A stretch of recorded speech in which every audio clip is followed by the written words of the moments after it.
भ्रष्टाचार पर रोक लगाने के लिए जहाँ से कानून बनता हो, अगर उसी जगह पर भ्रष्टाचार हो रहा हो तो फिर ये अपने आप में एक अजीबोगरीब तथ्य है। लेकिन ऐसा हुआ है, और वो भी प्रधानमंत्री नरेंद्र मोदी के संसदीय क्षेत्र बनारस में। हम जहाँ खड़े हैं, ये जो बिल्डिंग आप देख रहे हैं, ये इसी बिल्डिंग में जिलाधिकारी का कार्यालय है, और इसी बिल्डिंग के ठीक नीचे ये 3 सीढ़ियों के बाद जो ये एक कमरा है, यहाँ लंबे समय तक काशीराम जी शहरी गरीब आवास योजना के तहत यहीं से फॉर्म भरा जाता था, और जो लाभार्थी थे उनके लिए यहीं से आवंटन की जो प्रक्रिया थी वो चलती थी। लेकिन कुछ समय पहले ये जो कार्यालय है, ये जो योजना है, इसको नगर निगम को हैंडओवर कर दिया गया था। इसके बाद से यहाँ पर काम ख़त्म हो गया था। यहाँ फिर इस योजना से रिलेटेड कोई लेना देना नहीं था इस कार्यालय का। लेकिन रामवृक्ष नाम का एक कर्मचारी जो जिलाधिकारी कार्यालय में बाबू के पद पर था, रिटायर कर गया था, वो लगातार इस योजना को फर्जी तरीके से इसी कमरे से चला रहा था। ये अपने आप में बेहद अजीबोगरीब तथ्य है।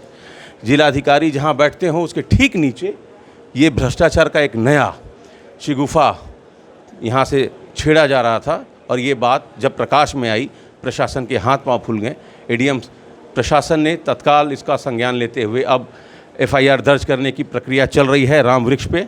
लेकिन सवाल ये है कि इतने सालों तक ये सब कुछ होता रहा, और वो भी जिलाधिकारी कार्यालय के ठीक नीचे। वकील साहब हैं, यहीं बगल में इनका चैम्बर है। क्या नाम है सर आपका? हमारा नाम मिथिलेश यादव है। तो मिथिलेश जी, ये आप इस कार्यालय के बारे में कभी सुने थे, जानते थे कि क्या होता है यहाँ? पहले इस कार्यालय में खनन विभाग का मामला चलता था। इसमें खनन विभाग के अधिकारी बैठते थे, और उसके बाद जो है कि 3 साल से ये रामवृक्ष और एक इसमें एक औरत और है, 2-3 लोग मिल के कांशीराम आवास योजना का जो है कि ऑफिस बना के लोगों को फर्जी फार्म, हमको लग रहा था उसी समय कि फर्जी लग रहा था जिस हिसाब से इन सबों का रवैया था। क्योंकि तमाम महिलाएं ऐसी जो शहर से आती थी, वो आवास के लालच में गरीब हुआ करती थी, उनको मोबिलाइज करके कि तुमको आवास हम पास करा देंगे। इसके एवज में वो सब पैसे भी लेते थे, और हमको देखने से नहीं लगता था कि ये सब सही है। लेकिन फिर भी हमको लगा भाई डीएम कार्यालय हो सकता है कि सही हो। लेकिन अब जब मामला प्रकाश में आया तो हम लोगों को पता चला कि नहीं, वाकई में मामला फर्जी है। तो ये पिछले 2-3 साल से फर्जी चल रहा था। 3 साल से, और तमाम महिलाएं रोज आती थी, हम लोगों से पूछती थी कि सर इसमें जो मैडम बैठती थी, जो सर बैठते थे, वो कहाँ चले गए। अच्छा यादव जी, ये बताइए, यहाँ बाकायदे लिखा हुआ है, आप देखिए ना, कार्यालय माननीय काशीराम जी शहरी गरीब आवास योजना जनपद वाराणसी। ये लिख कर और कार्यालय चलाने में ये तो बहुत जिगर चाहिए ना, हिम्मत का काम है। इस तरीके से नाक के नीचे भ्रष्टाचार चल रहा था डीएम ऑफिस के। क्योंकि इसीलिए तो किसी को विश्वास नहीं हुआ ना कि जब डीएम कार्यालय के अंदर ये चीज़ें चल रही तो किसी को भी विश्वास होगा कि चीज़ें सही हो रही है।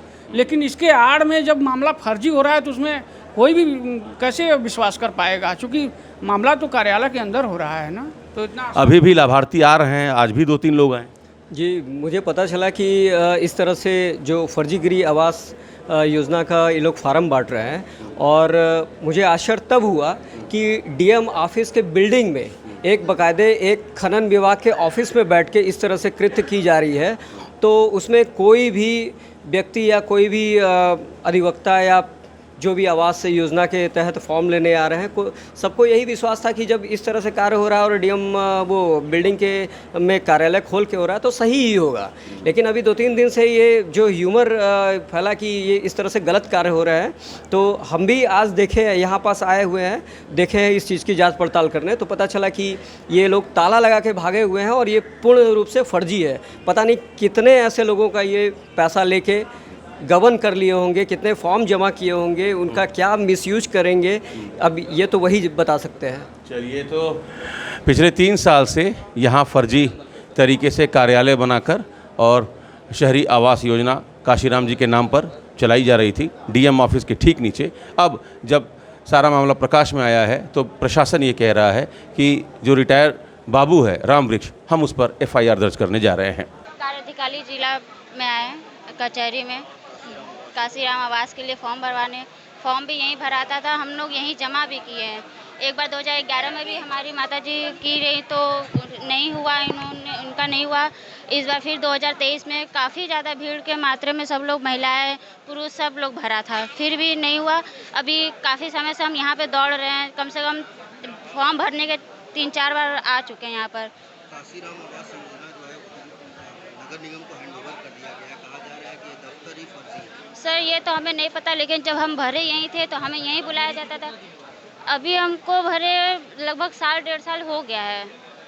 अभी दोबारा इसके आवास के लिए फॉर्म भरा रहा था तो हमने दोबारा भरा था। इसके आज के पहले किस डेट में आई थी? आज से पहले अभी लगभग 6 महीने हो गए, क्योंकि अभी फिर मैं बीच में मेरे घर में प्रॉब्लम हो गए थे तो हम लोग आ नहीं पा रहे थे, उसकी वजह से तो हमने फिर वापस हमने फॉर्म मतलब यहीं भरा था तो हमने यहीं आना, मतलब यहीं उचित लिस्ट में नाम भी आ गया था। फिर हमें सब लोग बोला कि डूडा ऑफिस जाके पता कीजिए, तो फिर हमने डूडा ऑफिस भी गए तो वहाँ पे बोले कि आप नगर निगम में हैं, तो नगर निगम में नंबर भी गलत था, जो हम लोग जो लिस्ट में नंबर थे वो भी गलत थे हम लोगों के, और नाम काट दिया गया। आप लोग इतने दूर से आ रही हैं, डीएम दफ्तर के ठीक नीचे फर्जी दफ्तर चल रहा है।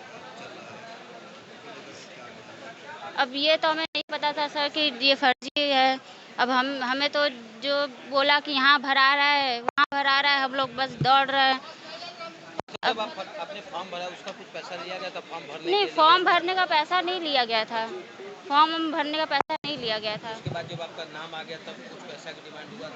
नहीं, उस समय पैसे की कोई डिमांड नहीं हुई थी, बस खाली मतलब आओ देखो फिर फॉर्म भरो एप्लीकेशन। यहाँ कचहरी पर आए हैं यही उम्मीद से कि भाई हमको मिल जाएगा, हमेशा दौड़ते हैं 2 मिनट जैसे मकान ये यहाँ पर आए हैं, इसको तो हमको नहीं इतना पता है।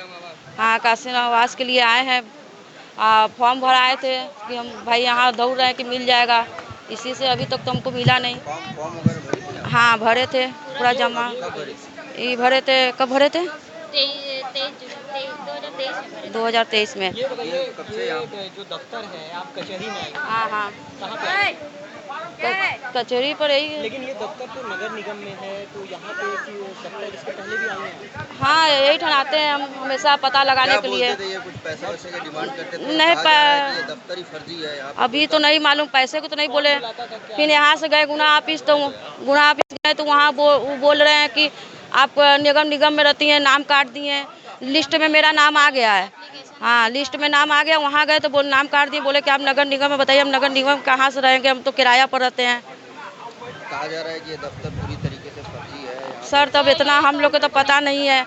अब भाई हम लोग गरीब आदमी है, जहाँ इंसान बोलता है कि यहाँ पर जाइए आपको मिल जाएगा, वहाँ हम लोग दौड़ते हैं। कौन बुलाते हैं, क्या नाम है उनका, कौन यहाँ पे बुलाया था? किसी को जानती हैं यहाँ पे जो आपको? नहीं जानते नहीं है, ये हम आए तो 2-3 हो गया 5-6 महीना हो गया। कौन बुलाया था उनका नाम जानती हैं? नहीं नाम तो नहीं, यही ठन बुलाए थे तो हम अपना आए थे, नाम तो नहीं अच्छा, पता आप है। लोग कैसे इनसे संपर्क कैसे बना आपका? संपर्क नहीं बनाए, वैसे ही फॉर्म भरे थे तो वही यही ठन भरे थे, तो यही ठन आते हैं पता लगाने। अभी भी ये प्रकाश में आया, सुबह प्रकाश में आया है ये मसला। अभी उस पर तत्काल हम लोगों ने उस पर कार्रवाई करने का निर्णय लिया है, और जो भी उस पर वैधानिक कार्रवाई है वो सब कुछ अभी तत्काल आज ही जांच करके हम लोग कर देंगे उसको। कौन लोग थे और ये कितने समय से ये चल रहा था? ये अभी तो ये तो बिल्कुल क्लियर की बात नहीं आ पाई, क्योंकि ये जांच का विषय है, लेकिन वो एक रिटायर्ड बाबू था जो ये चल रहा था। फिलहाल हम उस पर कार्रवाई करने जा रहे हैं। प्रक्रिया चल रही है।